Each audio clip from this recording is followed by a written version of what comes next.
a lot of people. It's repeating, repeating, and repeating.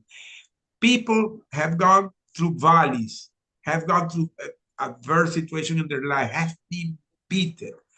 But when they get connected to the faith and they go back to their spirituality, to that connection, it gives a boost. So the new reality is a boost. So they become not only better person, they become better leaders, better in everything, because now the people become to be more complete, because now the people know that they need to be kind, express gratitude, have a empathy for others, have be a better communicator, and these are the tools that a leader needs to have. But I reframe everything through my captivity, because we were and the people that are hearing this, I was in a cage. We were 6 guys. We were living in a cage. The only way we could survive that was having empathy between us. The only way we could handle that was having communication between us, understanding the other, leading, leading. It was not that, no, I was the CEO and I was leading the rest of the group. No, we became co-leaders. What was a collective leadership. How we did it? Well, everybody had some expertise, so that you were leading that expertise. The guy that was the guy that took care of the water control, that he was leading that. The guy that was sanitizing the room, he was leading that. The guy that was creating that exercise routine, he was leading that. The guy was taking care of the food, he was leading that. The guy that was praying and leading the prayer, he was leading that. So we recognized the leadership in each of us, and we respected that. There was nobody in the top of nobody. Everybody was leading. And this is something that, if you mirror that, that's what a leader has to do in their business. True. When you understand that makes better leaders. And these are these tools that you see here. And not only that, it's because it happened to us, is that we discovered that it's set in the Bible. So you find in the Bible, those tools are in the Bible. So you not only practice it, it's because they are in the Bible. It's becoming to be biblical principles. Can we just speak for a moment? And we talk about making this book extremely accessible and extremely relatable to people. So I don't think anyone needs to sort of go to that extreme as far as being held in captivity to feel like they're in a prison. When we say prison, we often think about, it's about walls and bars and concrete and everything else. But you talk in your book about a lot of the real prison that people feel is the one that tests you, that it's something internal. Can you speak to that? Because I think we want to make sure that this is not just about that extreme. It's about the principles that you can apply in your life and everyone's business and everyone's leadership, as you were just speaking to. Yes, that's so true, because the people that are hearing this, you don't have to be a physical prisoner.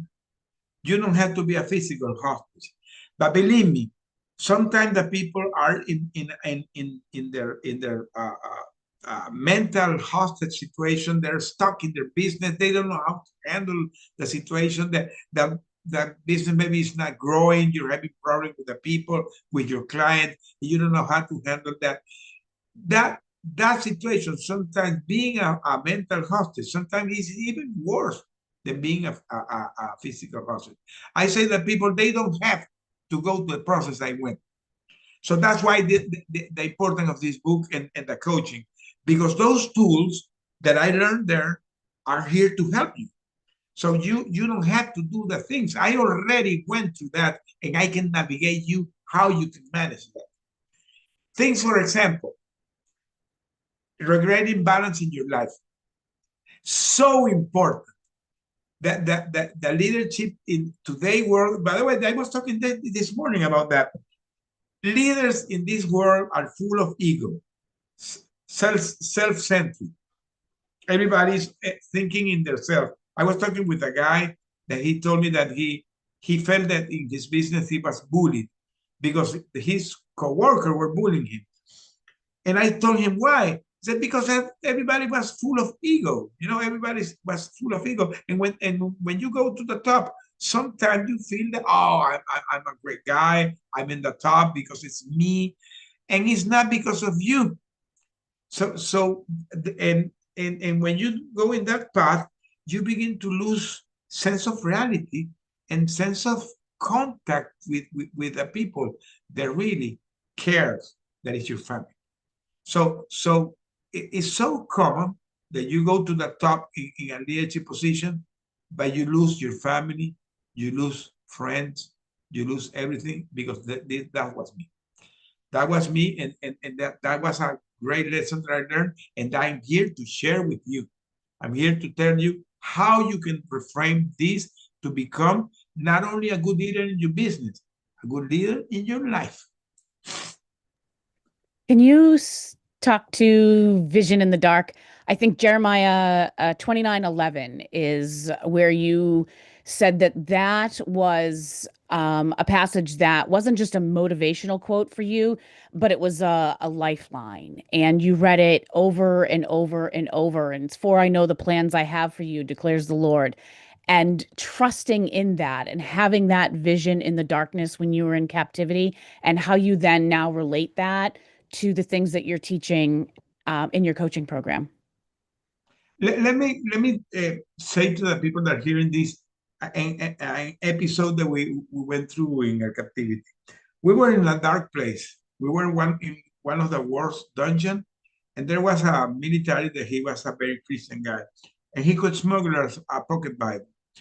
And one day he told us, "Do you want to come with me to read the Bible?" And we said yes. But how we do it? There were cameras, so we were in the middle of the night, in the middle of the darkness, in a corner where we cannot be seen with the light of a candle. We begin to read the Bible. So we were literally having light in the middle of the darkness. And we begin to see the light because we discovered, for me, it was mind blowing. I'm going to say, when I discovered a passage in the Bible, like the book of Daniel or the book of Joseph. By the way, Joseph, Joseph, in Spanish, Jose is Joseph. Joseph was falsely accused and was sentenced to 13 years. I was falsely accused for 13 years too. I discovered that later. So for me, that was like paralysis that blew my mind. Or the case of the transformation of Paul. So there are many examples in the Bible how people went to a dark moment in their life, and they went to a valley, but they stick to their faith and their belief in God, and that at the end they went through it. So that's today one of the most important messages that I have. You can walk your darkness, you can walk the valley, but you have to believe in yourself and believe in Him. And from the darkness to gratitude. You talk about gratitude as a strategy and Well, give thanks in all circumstances, and how you developed your own mantras while you were in captivity, and you found things to be thankful for when most of us maybe would not have been able to do that. Can you talk about that as well? well, I was a guy that I never expressed gratitude. As I said, I was full of ego, full of selfish. So I thought that everything was about me. So when I begin to go to this dark moment, I really at the beginning didn't know how to handle this. But when you begin to get more connected to your, when we begin to pray, we discovered that God was with us, because there was a lot of episodes that I narrated in a book that really we discovered that God was there. So now you begin to have more peace. And we had a mantra, as Red said, we were shouting out every night after we finished our prayers. We need to come back strong in body, soul, and spirit. Because remember, you are a spirit that have a soul that are in a body. So you have to take care of the three. And we begin to take care of the three. We begin to take care of our body with the exercise routine. Their colleague, that he was a marathon runner. So he created a routine like we were gonna run a marathon because we were preparing to the long run, you know. So we did exercise like, as we were going to a marathon for our body. We begin to cultivate our inner peace with reading and writing and try to have fun, and our spirituality with the prayers and the reading of the Bible. So we begin to take care of the three things. And at the end of the day, we shut it out that we needed to come back strong in body, soul, and spirit. But when I came back, I discovered that those small things that you take for granted, like going out in the morning and walk your dogs, or going out and see the fresh air, or in the night see the stars, I missed it so much that I really begin to think, wow, God. So there's where you get the turning point and begin to express gratitude. And let me tell you something. Again, neuroscience has confirmed that when you express gratitude, you are producing some hormone that is that it put you in it's the same that you know that when they put the mask when you're going to take out the teeth, something like that makes you smile. Well, that you get infused with happiness. So that gives you joy. The gratitude gives joy. So if you express gratitude, again, you are retraining your brain. You're rewiring your brain, and you're expressing gratitude, and that gives you joy. So every morning, not only morning prayers, morning expressing gratitude. I think one of the stories that I think is remarkable of yours, where it is sort of in that same vein of of expressing gratitude and having hope and letting that be your guiding light. Could you share with us briefly your luggage story? Yeah, you know, we were in the fourth year. We were in the fourth year of our captivity, and one day, because this guy always things were surprising. One day they opened the door and said, "Dress up that you're going to have a visit." So we dressed up, and we went to the office of the director of the prison. So they put us some chairs, and somebody was coming. And when they opened the door, it was a very tall guy. He was the ambassador Roger Carsten. He's the, by that time, he was the special presidential envoy for hostile affairs of the U.S. government. And he was taking care of the direct negotiation to get us released. So we had the opportunity to have a meeting with him. So when we were having the meeting with him and the meeting was finishing, I came to him and said, Ambassador, we are gone. I don't know when, but we are gone. And he said, okay, you're very optimistic. He said, no, I'm not being optimistic. I'm sure that we're going to be gone. So the day after, these guys, because they were trying to have the sense that we were treating okay because they were having direct negotiation. So they gave us a phone call. So we could call our families to tell about this visit. So I called my wife and said, well, you know, we had a visit of the Ambassador Carter. He said that they're fighting hard to get us released. I said to my wife, Mommy, please tell Edgar. Edgar was the guy in charge of the logistics. Tell Edgar to bring me this Saturday a small carry-on and try to put some clothes there in the carry-on. And she told me, why? I said, no, because I want to be ready to go. And she said, but bring me the carry-on, please. That Saturday, Edgar brought me the carry-on. And Edgar said, why you want the carry-on? And I took all the clothes that I had in the cell. I took everything out. Everything out. I got with the minimum clothes and my carry-on. So I put the carry-on in a corner. And every morning, I woke, the first thing when I woke, I saw the carry-on. And I began to talk to that carry-on. I begin to talk to the carry-on saying, be ready, my friend, because we're going to go. And that began to be a daily routine, talking to the carry-on. It took 1 year, but 1 year in October 1st, 2022, they opened the door and they said, dress up that you released. And you know what? I brought my carry-on. The carry-on, I have it here. I have it here. And not only that, when I arrived here in the US, we're arriving in a military base called the Army military base here in San Antonio, Texas. And I came with my carry-on. And the time I stayed there was with the clothes that were in the carry-on. So my daughter, when she saw me going off the plane, she saw me with the carry-on and she said, Dad is coming, like he was coming from a vacation. Because the carry-on for me became to be my anchor. And today, what is the metaphor I use today? That, by the way, Fred helped me to craft that speech today. That is, you have a very heavy luggage that sometimes you put in your shoulder and it's heavy in your back. That luggage, you have to take it off and give it to God because God says, give me your weight to me that I will carry it. So you give that luggage to him, but you stay with that carry-on because that carry-on is your dreams. That carry-on, because I was talking every day until I come back, that became my dream. So that carry-on was my dream. And that's what you have to carry in your life. That carry-on, carry your dreams. Don't leave it. Pursue your dreams and the burdens. Give it to God. Give it to God. So this is the metaphor of the carry-on.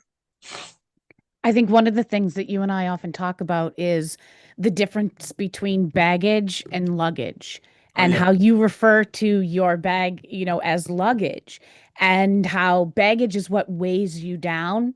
and luggage is what brings you to where you want to be. And I think Correct. that's a good metaphor for what it is that you experienced as well, and that hope and the vision you had in the darkness while you were in captivity.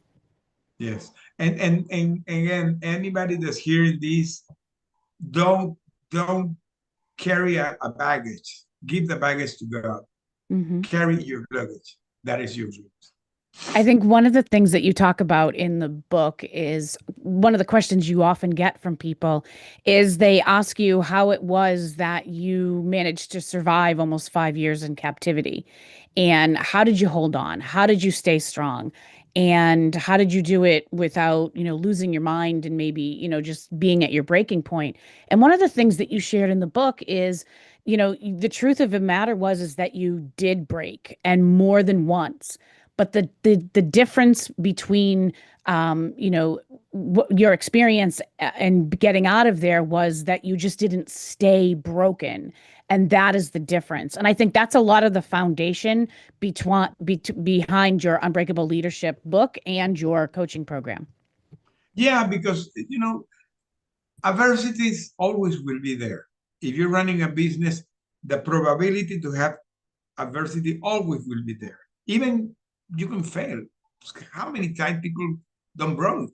You can even broke. But the point is that don't see that like a setback. See that like an opportunity. That the great leaders, when they have a failure, they don't see it as a failure. They see it like an opportunity to do it better the next time. And they learn from that. They learn, and they not only come back, they come back and they come back strong. And you said that we broke not once, several times several times because it was 5 years. In 5 years, Mm-hmm. I remember I have another metaphor. Not a metaphor. It's a something that really impacted me. Alirio, there was a guy that was praying. He was the lead of the prayer. He was a very positive guy. The sixth of us, I believe the most positive guy was him. He was leading our prayers. Every night he was like the priest leading the prayers. We were like the pastor. And we were following his leading in that. And by that moment that we were almost get released, as I said, that they had relaxed that situation with us. Now we're having interaction with the other people. And in the night we were doing a domino turn. So they put in the alley of the prison, they put some tables and we sit down with other of the prisoners there. I was the playing domino. My partner was a very famous journalist that is a political prisoner. He was my partner. And we were winning. Was funny because I never played domino in my life. And I began to become a great player of domino. And we were winning the tournament. And but they gave us opportunity to play until 9 p.m. 9 p.m. the guards came and everybody to their jail. So the guards came and we said, "I give us a little bit time because we're almost waiting." I said, "No, no, you have to go." So when I was going to my cell, I saw a video and I see him sitting in a chair. He was like totally down. And I sit down beside him and I hug him. And they said, what happened, Anita? And he said, I'm I'm sick and tired of this. I don't know if I'm gonna make it. First time I see that guy down. And I hugged him and said, my friend, believe that God makes possible the impossible. In any moment we could get released. And we got released 5 hours after. 5 hours after we were released. They came to the cell, opened the door, and told us to dress up. They were released. So in the darkest moment that he was down is where God operated. So that's how God sometimes do the things. But you had to have faith. You Yeah, had to. that's an amazing story. If you can, just in the last few minutes that we have together, if you would allow me to, I just would like to speak on your book a little bit and exactly what the benefits are to absolutely anybody. Even if they aren't in a position of leadership, I think the values that it teaches and the stories that you tell and the direction that you give isn't just for, advice to emerging leaders. I think it's advice to anybody. So, some of the things that you speak on in the book is that you don't need to lead from proving, you need to lead from knowing. And how you speak on how you for the longest time wanted to prove that you were the smartest person in the room or the most capable or the most put together. And in the end, you discovered that real leadership isn't about proving your value. It's about knowing your value and helping others know theirs as well. And Yes. Yeah. that's something that you cover in there as well. And then how to lead with conviction, not with control. And you can either control people or you can help people to grow, but you can't do both. And you speak about that from a leadership position as well. Protect your inner life more than your outer image. That's something that you had to discover and that you believe is a good foundational element of your coaching. And know where or what to stand for before you are tested. So, crisis, as you were saying earlier, isn't something that you can avoid all the time, but it doesn't also have to define your values. It's where your values are revealed. So, kind of going through those steps before there's an issue that you need to challenge, understanding how you want to sort of enter into a crisis or how you want to behave. In captivity, you had said that you had to get clear really fast on what you actually believed. And that's something that you help walk people through as well. And then finally, you said that leadership isn't about you, it's about who you lift and who Yeah. you raise up. And Yeah. that is the one challenge that you are probably the most grateful for because leadership isn't a solo performance. It's a daily act of service. It's basically, solving problems and scaling systems and shaping lives. And you don't have to lose sight of exactly what it is that you're doing and who you're doing it for. No, and remember you said that leadership is not a solo leadership because you are the leader, but you have people, and that people are part of your team, and you cannot do things alone. You have to Mhm. connect with them, and they become like your family Mhm. because you sometimes you spend much time with your colleagues and your peers than with your family. That's the truth. So Mhm. why don't try to become friends? Have a bond that they create that great relation in your business in the marketplace. It's not about you, it's who you lift. Oh, yes. Yeah. Yes. So let me just speak on for one moment now in the final minutes we have together is the book is extremely accessible. I feel that it is to anybody, faith-based or not, but also the way that the book is designed is you sort of lay out there what it is that you want to speak on And then you follow that up very closely with what you call your coaching connections. And that basically is how people can walk through exactly what it is that you just talked about. So, you have your coaching connections and you talk about, okay, this is what we just went over. These are the things that you can do and the questions that you can ask and some activities or some times that you can spend with, writing out some framework or talking about, some values that you have. So the book, as you go along, the chapters follow along your unbreakable leadership coaching, but in essence, it's sort of like you're there walking along as well, helping other people put some framework together. Oh yeah. Well, if you see the people that are seeing this, because I have the book from Here to Be Unbreakable, but I have also the working book. Mm-hmm. That working book is called Unbreakable Leadership Coaching Program, and this is the tool that I use for to implement all these we're talking to here. I always say this is not woo woo.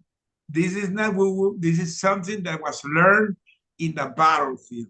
So it's not in the boardroom. It was in the live classroom. So the thing that I teach is based on things that I went through and work because I'm here. So if it worked for me, it worked for you. Faith in the fire. Faith Jose, in the can fire. you share with everybody how to become um, reach out to you, where they can find you, how, if they're interested in becoming a client, and also where they can find a link to your books. So if they would like to buy them, if they haven't yet. Yeah. My webpage is joseconnect.com.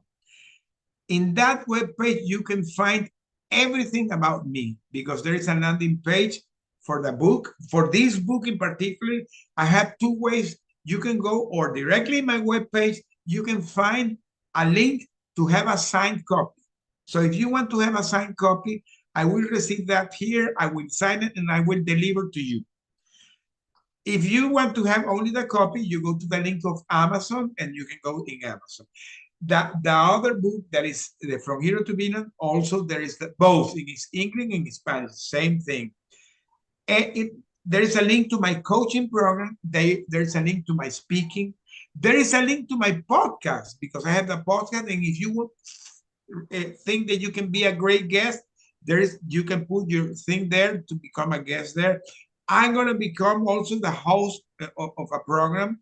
It's gonna air in a couple of weeks.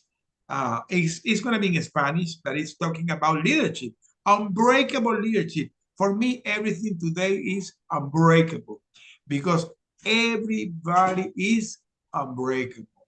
What you have to do is discover that inside you, you have to unleash it. So for anyone that is on the live and in the Zoom conference, we have just put in the chat the link to Jose's website, but it is joseconnect.com. And Jose, if I can ask you a question I have asked you a few times before, in the final moment we have together, if I gave you 60 seconds to tell us a story, what would the world learn from you? That everything in life is achievable. By the way, you're seeing the in the screen the webpage. Alison, if you can go before we continue, go to the Unbreakable book. Okay, do the click there. Okay, you go a little bit down. This link that you see here is for the purchase signed copy. If you want to have a purchase signed copy, you can do it here. If you want to have an Amazon copy, you go scroll all the way down. So you all the way down. And here you can find the other link that's it for the Amazon. Here is also a trailer of the book if you want to see the trailer of the book. But you can find it. Yeah, Alison is hitting the trailer. So this is a trailer of what the book is about. And what is the lessons that I can tell the person? I have this man that I always show it when I show it here. That this man was given by Mervis when I was in my captivity and has here never give up. Mm-hmm. So this is today my motto. in any circumstance in life, never give up. Anything that you're going in your life, never give up. If you fall, never give up. Stand up, never give up. Because life will bring you challenges. Valleys, you will always win in valleys. Mountains to climb, they will always will come. But don't see you in that circumstance.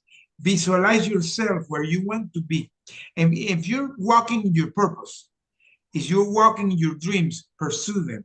Pursue them. If you can run, run.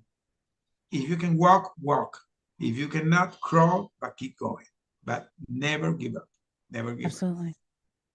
I think the one thing that I have learned from you over the years is your faith and your commitment to sharing that faith and what you have learned is truly unbreakable. Well, the people that are hearing me, I always say this became to me a calling. A calling, and everything that I'm doing today is very intentional. All the books that I decided to write, the speech they are doing, the classes they are doing, the coaches that I'm doing, and I'm beginning very soon also the nonprofit that is called Angels Helping in Earth. Everything is based on what I call, and Dr. Dalal will love this because he has a book about that is called The Legacy.